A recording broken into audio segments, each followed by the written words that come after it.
मैं मौजूद हूं बिहार के रोहतास जिला के नासिरगंज प्रखंड के ग्राम मौना में और यहीं पर 119 से जो पटना सासाराम आरा ग्रीनफील्ड एक्सप्रेसवे का निर्माण होने वाला है, लेकिन किसानों में आक्रोश देखने को मिल रहा है क्योंकि सरकार ये जमीन का रेट का बहुत कम भाव दे रही है। आइए हम सीधा किसान से बात करेंगे, उनका दर्द जानेंगे कि क्या उन लोग इस रोड बनने से कितना उन लोग का जमीन का मुआवजा दिया जा रहा है। सर, आपका स्वागत है मेरे चैनल में। जी, मैं कैसर निहाल जी मौना। हम लोगों की ज़मीन ग्रीनफील्ड 119A में अधिग्रहित की गई है, जबकि ये ज़मीन बहुत ही उपजाऊ ज़मीन है जी और बहुत ही सरकार ने जो उसका रेट लगाया है बहुत ही कम है, जिसके चलते किसानों में भारी रोष है। कभी भी कोई अप्रिय घटना घट सकती है। हम लोगों की डिमांड है कि सरकार पुनः इस ज़मीन का निर्धारण करे और सही मुआवजा किसानों को दे। अभी ज़मीन कई केवाला यहाँ हुआ है मौना में, जो 1 लाख रुपए डिसमिल ज़मीन बिक रही है, जबकि हमारी ज़मीन का बहुत ही कम कीमत सरकार ने तय किया है। इसके लिए हम लोग जिलाधिकारी के पास गए, भू अर्जन पदाधिकारी के पास गए, सब लोग किसी ने हम लोगों की बात नहीं सुनी है। हम लोग पुनः कमिश्नर साहब के यहाँ जा रहे हैं, अपना आवेदन देंगे और उनसे डिमांड करेंगे कि हमारी ज़मीन का सही मुआवजा दे। पूरा इधर तराव गांव है, ढोबडीहा गांव है, बलीगांव गांव है और शंकरपुर मौना और इधर काराकाट क्षेत्र में भी सकला है, करत है, बाराडी गांव की ज़मीनें जो ये सब उपजाऊ ज़मीन है। एक तो इस ज़मीन का अधिग्रहण नहीं करना चाहिए, जिससे खाद्य सुरक्षा का संकट पैदा होगा। तो ये ज़मीन बहुत ही उपजाऊ है, इस ज़मीन पर तो ये प्रोजेक्ट लगना नहीं चाहिए था, पहला हम लोगों का कहना है। और जो दाम लगा है, रेट लगा है, बहुत ही कम है, तो इस पर भी हम लोगों की आपत्ति है। कहाँ तक आप लोग ये लड़ाई जारी रहेगा? अगर सरकार कहीं ना बातें नहीं मानता है तो कहाँ तक आप लोग लड़ाई? हम लोग अंतिम दम तक लड़ेंगे और हाई कोर्ट भी हम लोग जाएंगे। अगर सरकार ने, अभी हम लोग जा रहे हैं कमिश्नर साहब के यहाँ, अगर हम लोगों की बात नहीं मानी गई तो हम लोग हाई कोर्ट भी जाएंगे, अपनी लड़ाई जारी रखेंगे। किसान बहुत ही क्षति में ऐसे ही है, किसान तो पूरा परेशान है, उसके फसल का भी सही मुआवजा नहीं मिल रहा है। जो सरकार तय कर रही है 2320 रुपये, किसी भी किसान का धान 2320 रुपये क्विंटल नहीं खरीदा जा रहा है।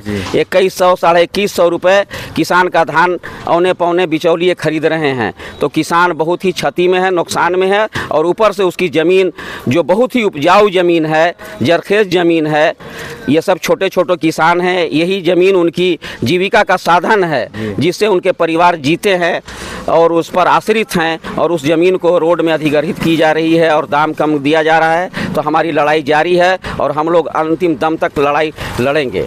जी, चलिए और भी बात करते हैं। सर, क्या नाम हुआ? पूरा परिचय दीजिए। नौशरफ हुसैन जी, मौना। जो 119A में जिसका भी ज़मीन जा रहा है, जो रोड के किनारे का भी ज़मीन है, उसको भी सरकार एग्रीकल्चर के माने रेट दे रही है। इससे कितना किसानों में आक्रोश है? किसान तो आक्रोशित रहेंगे, चूँकि ग्रीनफील्ड है ये उपजाऊ ज़मीनें हैं और किसानों के खाने पीने का, उसकी इनकी जीविका का जो साधन है वो केवल ज़मीन ही है। और वो ज़मीन अगर सरकार लेती है तो उनके लिए संकट, उनकी जीविका पर संकट आएगा। इसलिए किसान आक्रोशित हैं और इसलिए भी आक्रोशित हैं कि उसका मुआवजा सही नहीं दिया जा रहा है। सरकार को चाहिए कि सही मुआवजा तय करे और किसानों के साथ न्याय करे। रोहतास जिला की जो जमीन है काफी कृषि उपजाऊ जमीन है।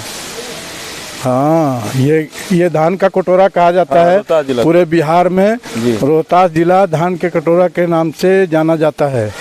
और इन ज़मीनों पर इस तरह का प्रोजेक्ट लगाना सरकार की तो ज़रूरत है, लेकिन यहाँ के लोगों की सड़क की ज़रूरत नहीं है। यहाँ के लोगों को अपनी जीविका के लिए उस ज़मीन की ज़रूरत है जिस ज़मीन से उनका पेट भरता है।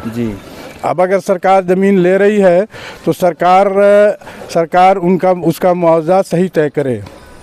कहना लोगों को यह है कि जो जमीन बीच बाजार में है उसको भी अगर रजिस्ट्री कराने के लिए लोग जा रहे हैं तो उसको व्यवसायिक रेट में वहाँ पर लिखा जा रहा है। फिर क्यों आखिर सरकार एग्रीकल्चर के रेट में दे रही है? असल असल जो यहाँ जो अभी तक जो लोग आए हैं जी, सर्वे वाले जो लोग आए हैं, उनकी रिपोर्ट ही गलत है। क्योंकि हमारे यहाँ एक प्रोजेक्ट लगा हुआ है, फैक्ट्री है लगी हुई, ताज मीनार फैक्ट्री, गुजरात की फैक्ट्री है। उसके अगल बगल की जो ज़मीनें हैं वो जा रही हैं, और वो ज़मीनें असल मानों में जो सरकार के रेवेन्यू के हिसाब से जो बिक रही हैं, तो वो 1 लाख रुपए डिसमिल बिक रही हैं, और सरकार हमको 40,000 रुपये डिसमिल के हिसाब से रेट दे रही है। तो 1 लाख रुपए डिसमिल और 40,000 रुपये डिसमिल का डिफरेंस है। इसलिए भी इसको सरकार को चाहिए कि रिव्यू करें और वापस इसका रेट को तय करें। सूत्रों के हवाले से भी खबर मिला कि भोजपुर जिला में भूमि अधिग्रहित करके खंभा गाड़ दिया गया। बहुत जल्द ही रोहतास जिला में आने वाले हैं। सॉरी, रोहतास जिला में आएंगे। संघर्ष का सामना उनको हर जगह करना पड़ेगा। भोजपुर में भी संघर्ष होगा और रोहतास जिला में भी संघर्ष होगा। और संघर्ष ऐसा नहीं होगा, संघर्ष होगा, आखिर दम तक संघर्ष होगा। लड़ाई हम लोग लड़ेंगे और आखिर दम तक लड़ेंगे। आज आप लोग कहाँ तैयारी है? मैंने 100 लड़ाई है। हम लोग जा रहे हैं पटना कमिश्नर साहब से मिलने के लिए। उन्होंने आज समय दिया है 12 साढ़े 12 बजे मिलने का, और उनसे मिलकर ही हम लोग तय करेंगे क्या करना है। देखिए, सभी किसान है 119 से जो पटना आरा सासाराम ग्रीनफील्ड एक्सप्रेसवे में जिसका भी जमीन जा रहा है, भारी आक्रोश है किसानों में। एक बार तस्वीर दिखाइए। सभी किसान कहीं ना कहीं जो रोड के किनारे का भी जमीन है उसको भी सरकार एग्रीकल्चर का रेट दे रही है, लेकिन ऐसा नहीं होना चाहिए। ऑन स्पॉट पर अगर सरकार आएगी तो यहाँ का जमीन लगभग 5 से 6 लाख रुपए डिसमिल बिक रहा है, लेकिन सरकार उसको मात्र 40,000 रुपये डिसमिल, जो कि 4 गुना बढ़ा कर भी दे रहा, तो 40,000 रुपये डिसमिल। इसलिए रोहतास जिला में नहीं, पूरे बिहार में जहां से भी रेट निकल रहा है, जहां तक लास्ट हो रहा है, सभी किसान भारी आक्रोश में हैं। आप लोग इस वीडियो को ज़्यादा से ज़्यादा शेयर करें और लाइक करें।